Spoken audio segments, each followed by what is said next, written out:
Pessoal, eu quero falar de uma coisa que eu tenho notado, percebido, e eu quero tentar esclarecer.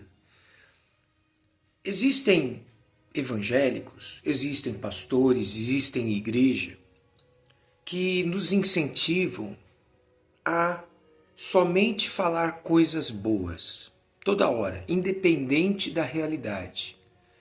Por exemplo, agora são 6h50 da manhã, hoje é uma sexta-feira. Eu vou na feira daqui a pouquinho, passo na minha mãe antes, pergunto se ela quer alguma coisa, se ela precisa. Mas se eu chegar para minha mãe, que é de uma outra igreja evangélica, e falar assim para ela: Poxa, mãe, tá difícil, viu? Se eu falar para ela assim: Tá difícil, o comércio tá fraco, as pessoas não têm mais o poder aquisitivo. A gente até vê que a pessoa quer comprar, mas ela pensa duas vezes: não posso gastar, é uma vaidade, agora não, depois eu vejo.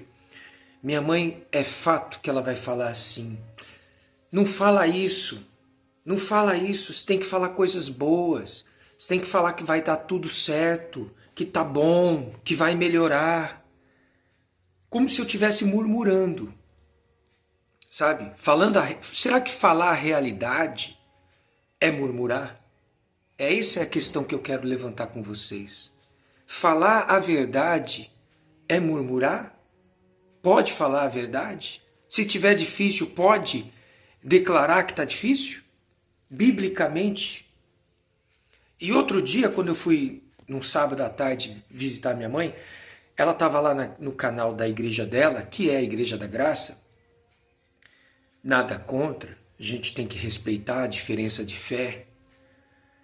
E eu vi o segundo da Igreja da Graça falando assim: olha, ele estava falando para os jovens, né? Ele estava falando: olha, se o seu pai é um cachaceiro, se o seu pai é um bebum, etc., você não tem que ficar falando assim: meu pai, porque meu pai é uma vergonha, porque meu pai é um bebum, porque... Não fale isso. Você tem que falar assim: meu pai é uma bênção, meu pai é um homem de Deus. Eu fiquei assim, não é por aí.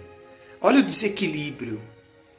Então, biblicamente, Alexa, mais baixo, eu vou te mostrar uma situação aqui que nos traz a verdade. O livro de Jeremias, outro dia eu falei sobre Passur. Passur, ele era uma autoridade no templo de Deus. O nome dele era Passur. E ele prendeu Jeremias. Ele mandou prender o profeta. Jeremias era o profeta de Deus, mas naquela época eles não interpretavam Jeremias como um homem de Deus. Eles pensavam que Jeremias era um maluco, um doido. E, deixa eu pôr meu óculos aqui que está muito cedo. E Jeremias vivia falando coisas ruins. Você está me ouvindo? Jeremias vivia falando coisas ruins. Olha, se vocês não se arrependerem, os babilônios vão vir aqui. Eles vão dominar tudo, eles vão nos escravizar, eles vão pegar suas mulheres. Jeremias falava coisas terríveis. E isso deu no nervo do Passur, deu no nervo das autoridades do templo e fala: pega esse maluco aí, coloca ele no tronco, dá uma surra nele para ele aprender e parar de falar besteira. Deixa eu ler aqui um trecho. Diz assim, ó, palavras de Jeremias, eu estou lendo 20, Jeremias 20, versículo 4. Pois assim diz o Senhor: eis que te farei ser terror para ti mesmo e para todos os teus amigos. Estes cairão à espada dos seus inimigos e teus olhos o verão. Todo o Judá entregarei na mão do rei da Babilônia. Este o levará preso à Babilônia e feri-los à espada. Essa era a palavra de Jeremias. Continua: também entregarei toda a riqueza dessa cidade, todo o fruto do seu trabalho e todas as coisas preciosas, todos os tesouros dos reis de Judá entregarei nas mãos dos seus inimigos, os quais hão de saqueá-los, tomá-los e levá-los à Babilônia. E tu, Passur, e todos os moradores da tua casa ireis para o cativeiro. Vou resumir. Então, Jeremias falava coisas pesadíssimas. E aqueles homens que trabalhavam no templo de Deus, eles não aceitavam essa palavra. Eles falavam, não, jamais, Deus não vai permitir. Porque, lembra essa passagem? Se você conhece um pouco a Bíblia, você vai lembrar.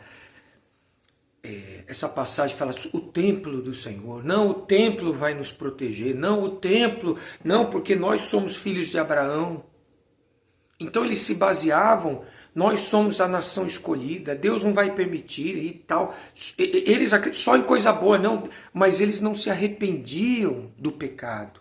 Eles não se arrependiam da coisa errada. E Jeremias, tentando fazer a obra de Deus, conscientizá-lo. Olha, vamos fazer um jejum, vamos se humilhar, vamos buscar o perdão de Deus, vamos pedir para Deus ter misericórdia. E eles não aceitavam. Deixa eu ler aqui alguns títulos. Está vendo aqui a minha Bíblia? Eu vou ler só essa parte aqui em preto. E aí você vai ter uma noção. A partir do 20, ó. Amaldiçoado o Passur que meteu o profeta no tronco. Aí depois, o lamento do profeta. Aí depois, Jeremias amaldiçoa o dia do seu nascimento. 21. Predita a destruição de Jerusalém por Nabucodonosor. Aí continua, só estou lendo os títulos dos 22. Profecia contra a casa real de Judá. Contra Salum, rei de Judá. 23. Profecia contra os maus pastores. 23:9. Contra os falsos profetas. Profecia sobre o renovo de Davi. Você já vai entender, calma. 25. 70 anos de cativeiro. Você tem noção o que é isso? 70 anos de cativeiro. Jeremias, minha esposa está chegando aí. 70 anos de cativeiro. Jeremias, ele disse assim, vai ser 70 anos de sofrimento. Agora, tem uma parte aqui, ó, no 26, diz assim, Jeremias ameaçado de morte. Tem uma parte aqui que diz, vamos ver se eu acho. Jeremias pede esclarecimento para Deus. Tem uma parte aqui que Jeremias ele clama tão forte que Deus fala assim, ele intercede 3 vezes. E Deus fala, não dá não, Jeremias. Nem se Moisés, nem se Samuel tivesse aqui, eu cederia. Não tem jeito. Vão ter que aprender pela dor. Aqui, ó. Aqui, achei. No 14, ouça com atenção, Jeremias 14. Poxa, Van, você podia ter fechado a porta. Rejeitada a primeira intercessão de Jeremias. No 14:19 diz, rejeitada em absoluto a terceira intercessão de Jeremias. E no versículo 3, rejeitada a segunda intercessão de Jeremias. Então, onde eu quero chegar? Jeremias era um servo de Deus que sofreu demais, por isso que existe o livro chamado Lamentações de Jeremias. E as pessoas que viviam em Judá, em Israel, não aceitavam o seu pecado, sua culpa, sua transgressão. Então, será que a gente pode falar a verdade? Ou será que toda hora a gente só pode falar coisas boas? Não, Deus é comigo, não, vai dar tudo certo, não, esse governo, Deus abençoa o presidente. A verdade, nua e crua, é que as coisas estão difíceis, nós estamos nos finais dos tempos, esse governo atual é incompetente, nós queremos ou não, gostamos ou não, sofremos consequência pelas suas decisões, a economia está ruim. Se você acompanhar as maiores empresas, estão todas endividadas, dívidas bilionárias. O Brasil está quebrado. Mas não pode falar isso, tem que falar coisas boas. Porque coisas boas vão atrair. Isso é superstição. Nós temos que encarar a realidade. Nós temos que falar a verdade. Deus ama a verdade. E a verdade é que nós temos que buscar Deus com força, se arrepender. Sim, a fé é a certeza das coisas que se esperam e a convicção das coisas que não se veem. E a gente pode confessar em nome de Jesus, meu dia vai ser bom, vai ser abençoado, Deus vai enviar cliente, o meu trabalho vai ser abençoado. Sim, isso é fé. Mas isso também não me impede de falar que a situação atual do nosso país é ruim. E só pela misericórdia de Deus ele pode nos abençoar. Que ele faça uma diferença entre aqueles que creem nele e aqueles que não creem.